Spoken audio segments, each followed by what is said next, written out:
Is it good? All right. For a Texas size whitetail, you want to measure around behind the ears and see how big the neck is. You want to do about 17 inches. So you measure right behind those ears. So there's my distance right there, and this one's about 17 to 18 inches. So this ought to be good to cape out. So we'll put the camera right over here. If you didn't shoot it in the neck, you always want to try to shoot your trophy deer behind the shoulder. When you start to cut it open, you don't want to go any farther past the sternum right here. So I'm going to go ahead and slice everything open and pull the guts out, and then we'll go from there. Okay, you can pause it. Okay, yeah.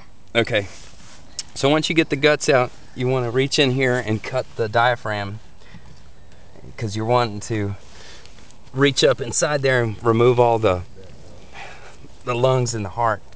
So see how I get up there and poke that out. Then we got to roll the deer over and do it again. Careful with the camera. Okay, all right, you can turn it off for a minute. Filming. Wait, yeah. You filming? All right. So once you get all the guts busted loose, you got to reach up inside and then cut the esophagus. Oh my gosh, Dad, look at his tongue. I know, buddy, I know. So you got to cut the esophagus loose, and then you can start pulling everything out. The important thing is to keep the chest intact, and I'll explain why in just a minute. All right, you can turn it off. Oh, yeah. So basically what we did was we tried to conserve the sternum, because when you do a chest mount on the wall, this part right here is going to be real visible, because they usually cut it off right around where the legs are.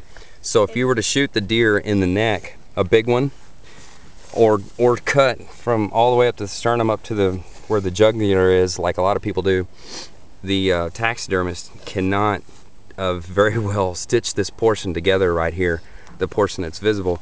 So you want to try to keep that intact. So whenever you get a trophy sized deer, always try to shoot them behind the shoulder so you can conserve this front port right here. And in our case right here, this is not at best, this is probably a cull, but his neck is large enough to where we can trade the cape, all this fur portion, and for the antler mount. So we're going to do an antler mount on this, and the taxidermist, he can probably use this cape on another guy that comes in. So you might get someone else that accidentally shoots one in the neck, or they cut and mangle the fur up here real bad, and then their taxidermist can't use it for a chest mount. But in this case, if our taxidermist has a cape from another deer, he can probably use it on that other one. So your trophy deer might be able to get used after all and be mounted on the wall. I'm filming. All right. Okay, so we got him strung up by the rear. And what I'm going to do is I'm going to take my knife and I'm going to cut around the legs right here. There's a couple different ways you can do this once you skin him. You can, yeah. What's going on? You can talk. Take him off the scale. Oh, we'll take him off the scale in a minute. He did almost weigh 100 pounds. But essentially, when you look at this deer hanging on the wall, this is the portion you're going to see.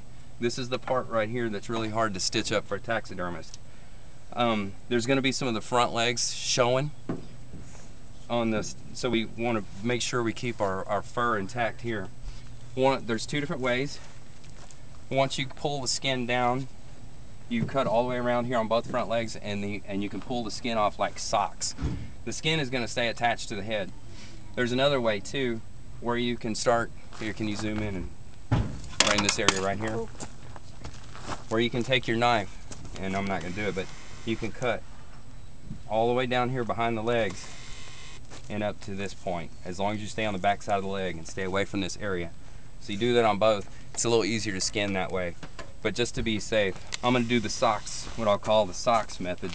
So I'll just cut around these legs like so, and then once I pan up just a little bit, so then once I do all this, I'll pull it down, and that skin will come right off them front legs, and all the fur is going to stay attached with the head, and that should do it.